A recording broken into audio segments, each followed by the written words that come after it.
So the whole idea is let's just think practical and tactical. And so we think of holiday joy, but I want to talk about the joy stealers, right? And so whether it be the food, the sugar, right? No doubt about that. The couch, the stress. That's a fairly large one, right? And it kind of encompasses everything. And then the flu, we like to call it the FUL, so the fool, because these are all, when we talk about the flu season, this is a season of opportunity, right? Just like, the ground can be ripe for planting a garden, or it could be, infertile ground, which should never support any kind of life. And the same thing is true with our own bodies, right? We can make them, fantastic hosts for every bacteria, virus, and germ that's out there, or we can make it an inhospitable environment where the first thing that comes in there is immediately attacked by our immune system, destroyed, learned, and then we move forward, right? As the way that it's designed, right? And so I tend to favor, we're not victims. We're always trying to learn. We're trying to improve. We're trying to get better than we were last year. So then we'll talk about self-fixation. This is a relatively new crowd. Does anyone here know what self-fixation is? Okay, we're going to work on that. Cool. So you can look at studies, and some of them conflict each other. I think if anyone's really looked at the science these days, I think most scientists will say that science is not settled, right? And so, but depending on which study you look at, the average American throughout their life will gain at least a pound a year. Some people say 5, some say 10, but at least a pound a year on average every holiday season for that next year. So one of the better ways to do this is if you think of what was your weight when you were graduating high school, right? Because you were an adult then, barely, most of us, right? And then where we're at right now, and how close were you to that, right? And so again, general rule of thumb, but think about it that way. So again, that becomes the problem, and it's oftentimes we have it there. It's an opportunity thing. I know how many of you guys have family members, let's just not even point our fingers at ourselves, that have candy or cookie dishes or something like that out on the counter in the kitchen, available for any time throughout the day. I don't have that kind of willpower. If it's there, I'm going to probably eat it. If I have chips in my house, they were going in my belly. And so we have to be careful about making those opportunities too easy, right? So my grandma's house, grandma always has stuff like that, right? So just know that it's going to be there and just say, okay, find out what you're actually going to have and stick with that, right? So there's that. One of the best ways that I get really practical with this, a little different this year, but many of the times we're invited to all these different get-togethers, parties, whatever, events, right? Through work, through church, through this, whatever, and there's always food there, right? And so you can almost guarantee there's going to be food there. Probably a large portion of that is not going to be the best for you, and it might be yummy, and I'm not saying don't have any of that, but maybe a great idea, and what we often will do, is if I know I'm going to do something like that, and especially if I know it's going to be later than I normally eat, then I'll have a healthy snack, whether it be a smoothie. Smoothie's my go-to. If it's going to a smoothie workshop, that's my go-to healthy, because I know all the nutrients, I know what I put in there, it takes 5 minutes to make, and bam, I can fill my belly, right? So I'll have a smoothie right before I go, maybe not the huge one, but something, so that way I know I got myself with nutrients, plus it's going to take the edge off. So that way, when you go somewhere and then they're running 15 minutes late and you're starving, what kind of food choices do you typically make? Right? Maybe I'm just the only one, but not usually the best ones. Right? So think of it that way. If you know that this is going to probably happen, right? Shoot, every Thanksgiving at my grandma's house, they 2 o'clock. We're not really eating until 4, it seemed like. It's maybe 2 o'clock was the gathering time that we all assumed that we were eating. So it was snack.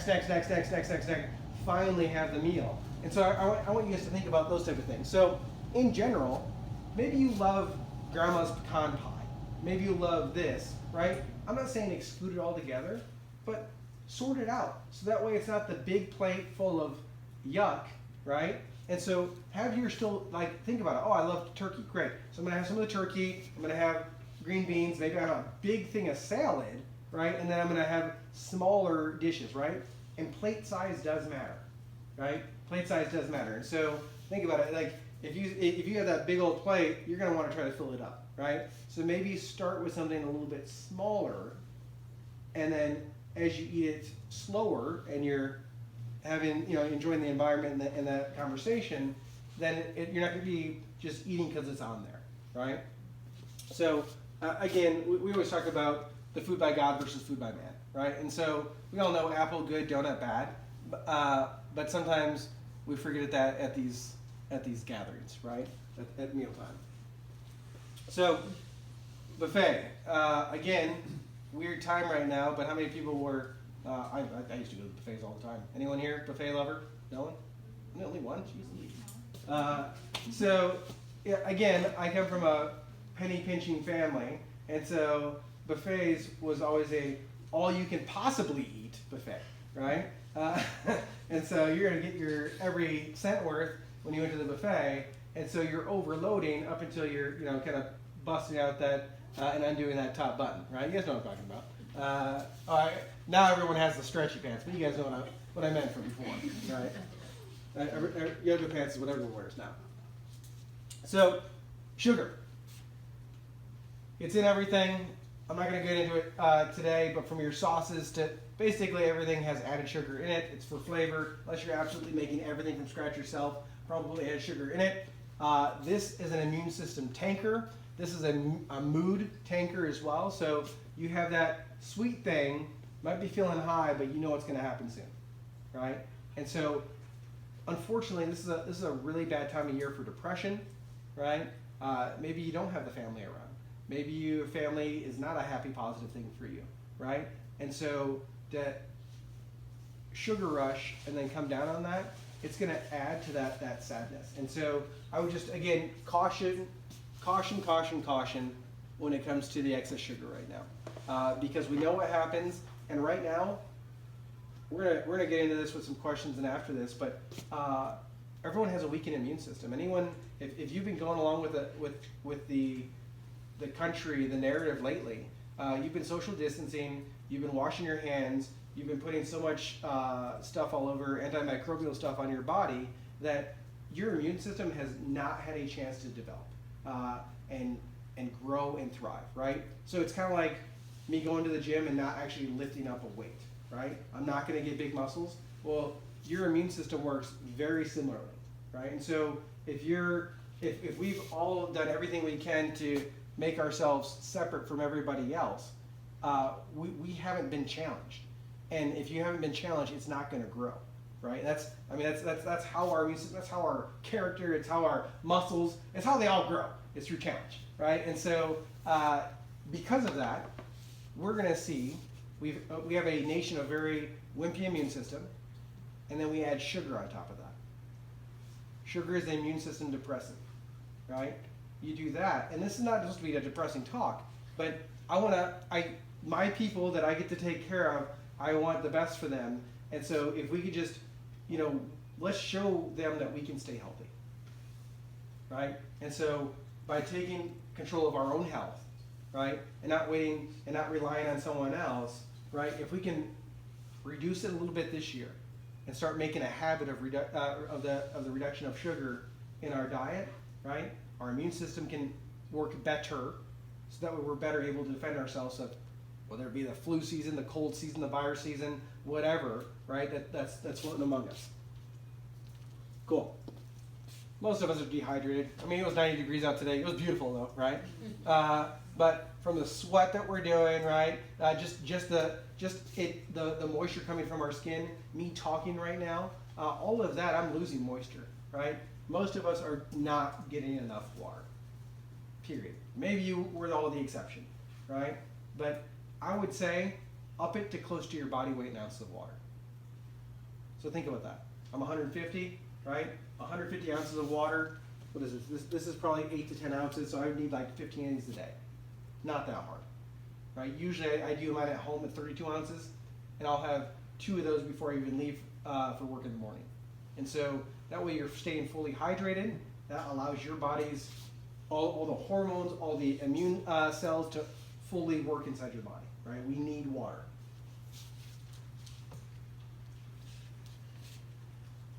Well, there's this, right? Especially if we go into second lockdown. You can imagine that's not helping us with our couch potato tendencies, right? And so, again, if we can just, who here on a regular basis is doing some sort of exercise every day? We're kind of a little bit of the oddballs, right? That's why we're here tonight. We are the weird ones. So, highly recommend that. Get going. So I've shared my morning routine before online, but like I would never ever come to the office and try to bend over patients without first getting my body warmed up, right? And so for me, it's mind and body. So it's devotion. It's listening to something science based. So obviously there's a big topic going on right now. So it's diving into that, right? And so what do the actual studies say? What is the science reporting, right? If I read it myself, am I getting the same answers as the media, as our leaders, right? And so what is that actually saying? So that way I can come with a head full of, and a heart full of passion ready to serve instead of being a victim, right? So the same thing, wherever you're at in life, whether even if you are at home for the day, starting that day off right, everyone's going to agree that you're going to have a better chance of success for that day, right? So get my mind right. I happen to have a sauna at home, so I sweat it out. And so I want to get that body. We know that as we increase our body temperature, increases cytokine activity, increases interleukin, we start getting our immune system firing up. Awesome stuff. So that's why there's entire countries and cultures that use the sauna regularly. And then I hit the gym, right? And so just simple weights, 10 to 15 minutes a day, right? For you, it might be push-ups, it might be jumping jacks, it might be squats, whatever it might be for your body and for your body type, just to get it going. All of that doesn't take more than an hour. And yes, I have a 3-year-old, I have a 7-year-old, we're homeschooling. I have the same excuses. But when we do that, and when I encourage my kids to do that to some degree with us, the days are going to be better, right? And so then, no matter what kind of crap comes throughout the day, my body and my mind are ready to take it on, right? And that's ultimately what I want from you guys.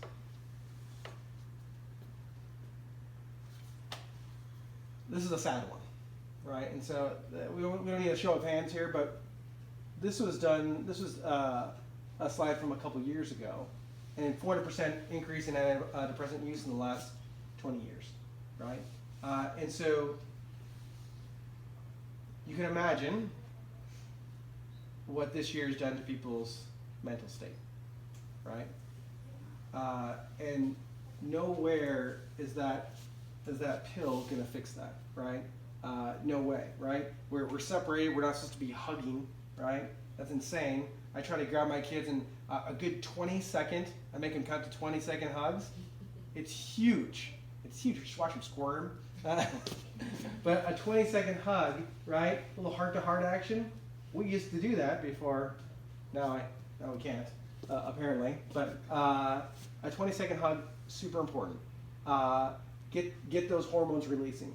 The exercise, the feeding your mind with the good stuff, right? The having the support group around you, whether it be church, whether it be a group of family or friends, right? That love you no matter what, no matter how crazy we all are, right? We're all crazy, right? All of that's super important, right? So that way we don't go down that dirty way of depression.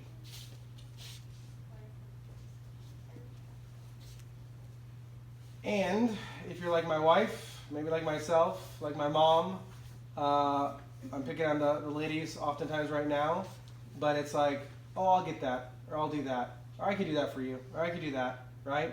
And we wear ourselves to the bone, right? And you can't give from an empty cup, right? And so, again, you gotta learn to say no. Can't do that today.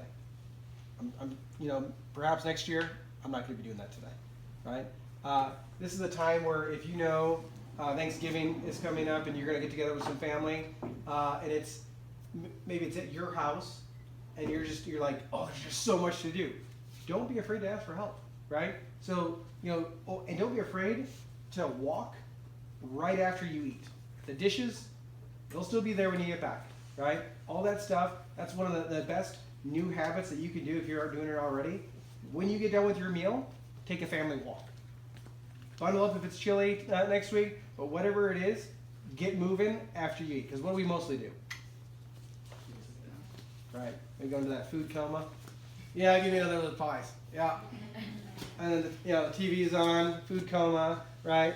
And then it's kind of like a downward spiral. And then a couple of people are left to do all the cleaning and the work, right? Which can be overwhelming and annoying, right? And so if you all, or anyone who's physically able, were able to get out, take a walk, right? You're gonna come back, just like most of my workshops, they start with us right in place. You know that, right?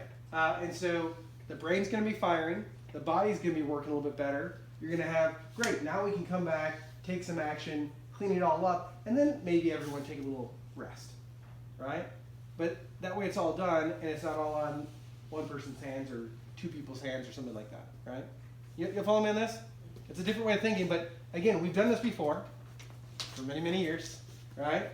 What did you like? What did you not like? And think of it. I think of it like a business. So how can I make this better, more efficient, where everyone wins, right? I always like the win-win-win, right? How can we all win at this when we get into the holidays? And anyone here get a massage regularly? Yeah. Oh man, nice. If you guys don't, I have a couple people I can refer you to. One comes to you, a couple different places around town. But great time. If you're feeling stressed out, boom, right? Massage is fantastic. And then there's the money stuff, right? So I have to get a gift for everybody. And then you're spending all this money, all this time, all this stress, right? To dig yourself into a hole for 30 minutes of happiness, maybe. Right? And they may enjoy that for longer, but you kind of get the idea, right? And so, again, planning ahead, delegating, working on that as a team. Right now, I like to do this workshop as we are now because what do we have? We have like 6 weeks, 8 weeks to Christmas right now. So we have a little bit of time. We can kind of think it out. Again, put it to a sheet of paper, right? Write it down, make it real. Who do you actually need to get gifts for? What are you going to do for them? Write it down, and then just get tactical and practical, and knock it out. So that way, anyone else a procrastinator? Am I the only one here? Right? And then you end up just putting more stress on yourself all the time. Luckily, my wife, she kind of whips me into shape. She's my list maker. She could be given this workshop, but the more that she can put that down on paper and focus me and my energy in the right direction, that way I'm not so burnt out right at the very end of the race, right? And this one. So, can we all agree that we're starting to get into the quote-unquote flu season, sick season, right? Even though we live in beautiful, sunny, 90-degree Arizona, it's still flu and cold season, right? And here's why. So we're going to talk a little bit about stress real quick. Who's been to my Vital Shift Dinner workshop? Okay, yeah, so mostly newbies here. It used to be every other week. I cater in food. Everyone that was a new patient would come, we'd sit, we'd break bread, just no bread, and we'd have a meal together, and I go over really how to get the best results faster, right? So we go over stress, right? There's three major types of stresses: thoughts, traumas, and toxins, right? Thoughts are this thinking. It's the depressed moods, it's the anxiety, it's the worry, it's the fear, it's the grief, right? And then we have it's the mortgage, the bills, it could be good stress, bad stress, but you're like concerned about what's happening in the future or what might have already happened. Second type of stress is the toxic stress, right? I always tell people whether you had 15 beers last night or you had an entire pie to yourself or two pizzas, right? That and the argument with your spouse, your brain doesn't really see the difference, right? The same chemicals happen, right? We go into what's called fight or flight. You guys heard of that? The fight or flight versus rest and digest, right? What happens to cortisol, right? So what happens to your blood sugar over time, right? Also goes up. What happens to your immune system? What happens to blood pressure? Right? Think gas pedal, right? And so you do this chronically. One big one these days that's really relevant about fertility. If you're stressed out all the time, what happens to your fertility? Right? Super, super important. People forget to realize that. Huge, huge, huge thing. When you're in stress mode, fertility goes way down. Yeah. So we have all these imbalances in immunity with stress. And so now we have the change of climate. I'm from Michigan, so that actually was a change in climate. Now we've kind of, I guess we have like a 3-degree swing from last week, right? Change of climate. We have the stress of the holidays of like what to get, putting everything together, all of that, right? Usually it's the end of year, so for businesses it's like, okay, are we at our goals? Are we not at our goals? Where are we at? That type of thing. At work, probably usually the same thing, right? All going to the same thing, and we're going to this fight or flight mode.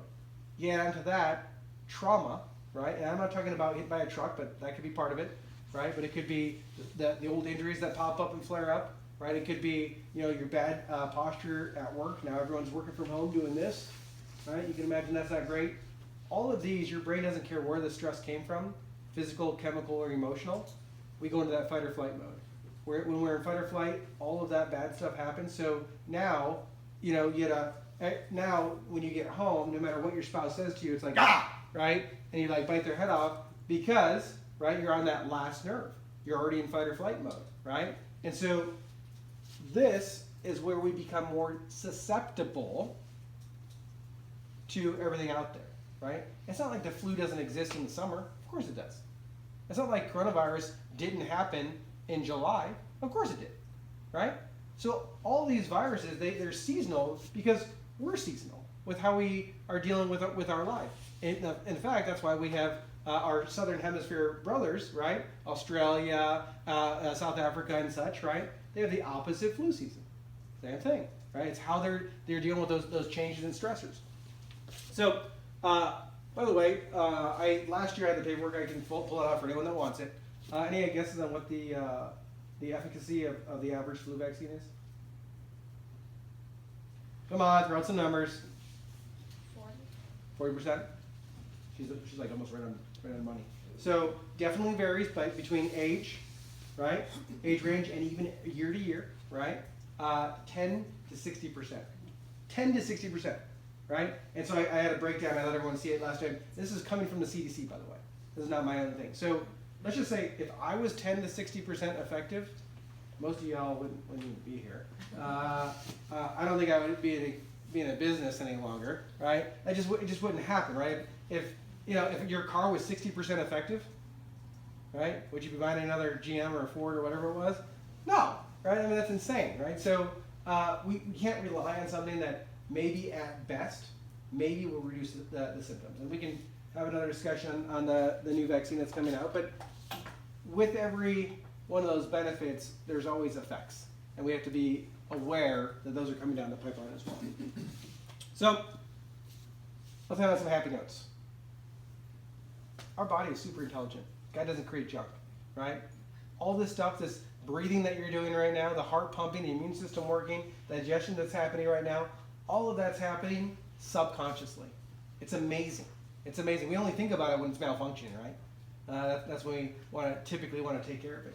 And so, because of that intelligence, right, when we have a cough, a sneeze, boogers in our nose, right, most of the time when we have those things in our normal American culture, what are we told to do? Suppress it or get rid of it, right? We have a cough suppressant. We have boogers and congestion, take a nasal decongestant. I would encourage you to try to look at your body's symptoms as signals that something's happening, that it's a normal process of your body trying to do what's the best thing that it can do at the time for you. So let's give an example. If I kind of blow some pepper in the air, it goes up Troy's nose, what's he probably going to do? Sneeze. But if I gave him something that would block that irritation in his nose and keep him from sneezing, and he had all that stuff in his nose, is that a healthy or a sick thing? Right. If we all had a little bit of poison in those cookies, didn't, by the way, didn't. Right? Right, thanks. Right, we use something like rotten mayonnaise or something like that, right? And all of a sudden, half of us start puking and going to the bathroom, but the other half don't have that response. Which group is actually having a healthy response? right, right? Because if you're not having that healthy response, then where is that bad stuff still at? Right. And so you can apply this to a sprained ankle. I sprained my ankle. What do I want to do? Take an Advil, right? Now I'm just going to walk on my ankle again. Did the Advil fix my ankle? No. Right? And so now you're walking on a bum ankle. What's the likelihood that you're going to hurt even worse? I'm not saying you're not an adult and you can't make that decision, but just realize what you're doing, right? And you can apply that to surgery, right? Maybe is there a time and a place for surgery? Sure.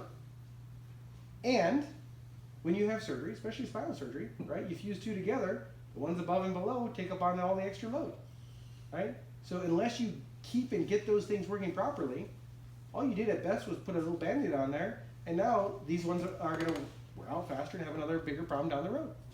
And we see that over and over and over again, right? And so we have to look at our health a little differently, right? And so when we see a symptom, don't say, oh, no, don't have it.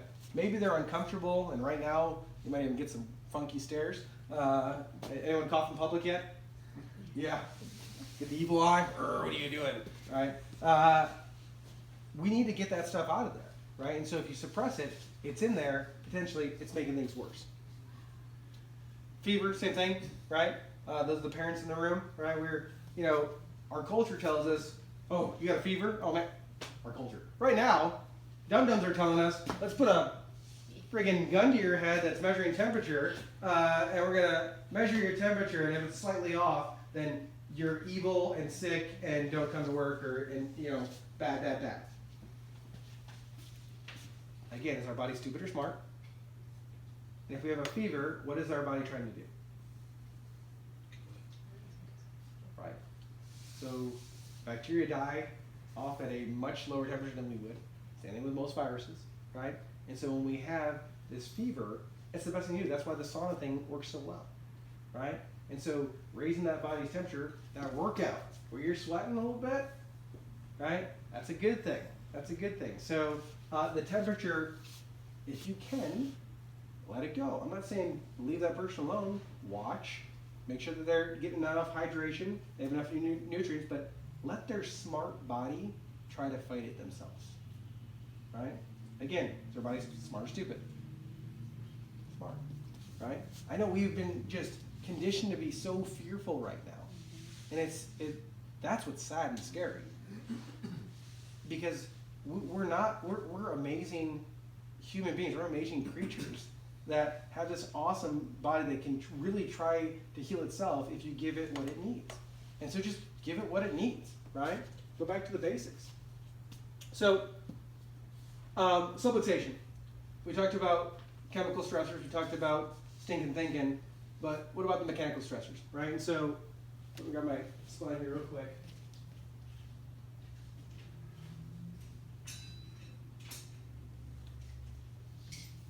Brain's the boss, no Wi-Fi, down the spinal cord, out these nerves. And then, of course, vice versa, right? There's some normals. All of you guys, I've said this to every single one of you, I know, because it's part of our exam process, but 3 curves in through here. Let's say we've been doing the last 6 months of computer sniffing, right?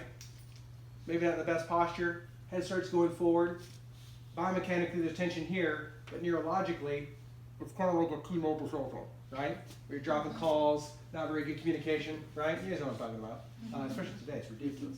So you have that bad communication, right, going back and forth. Your brain, when that communication comes up to your brain thinks that it's kind of like AC/DC of the brain. So it's disapparentation. That brings us into that stress response, right? So that's where damage to the spine, your posture, ladies, I pick on ladies, but crossing your legs, all of these things on a regular basis for a period of time, right? Alter that signal and still put you into that fight or flight state, right? And so you may have money in the bank, you might have been having your green smoothie, but if you exercised 8 days last week, but if your spine looks like this, is that healthy or sick? You're not fully able to be as healthy as you should be and could be, right? And so as much as possible, depends on when I meet you, getting that closer, getting these things moving takes irritation stress off that system, right? That's called subluxation. So when this thing shifts or gets stuck, irritates the nerves, alters the communication, brain perceives that as stress. Any stress, argument with your spouse, 15 beers last night, or subluxation, sends you to that fight or flight. You guys following me on this one? Right? It's just pretty basic science. And then you can follow that cascade from there, from cortisol to blood pressure to immune system deficiency, right? So it's not about perfection, but our habits make us, right? And so think about that. So if there's any big takeaways tonight, it's one, when we know that we're going to a place that may not have, that we might get weak and may not make the best choices, put something in there beforehand, right? Or have a plan, right? So I'm gonna go there, go to grandma's house, she's gonna have 7 different pies and cakes. I like the coconut cream, so I'm gonna go with just that one. That's what I'm gonna have. I'm gonna have a smoothie beforehand. Or I'm gonna do this, or I'm gonna load my, if I'm not eating before, I'm gonna load up a salad plate. I'm gonna have that first. I'm gonna have smaller plates of the other dishes, right? What we don't want is tanking our immune system, maybe a little alcohol, not a great night's sleep, a little bit of stress, and then now we're weaker and more susceptible for what's coming or what's around. You guys follow me?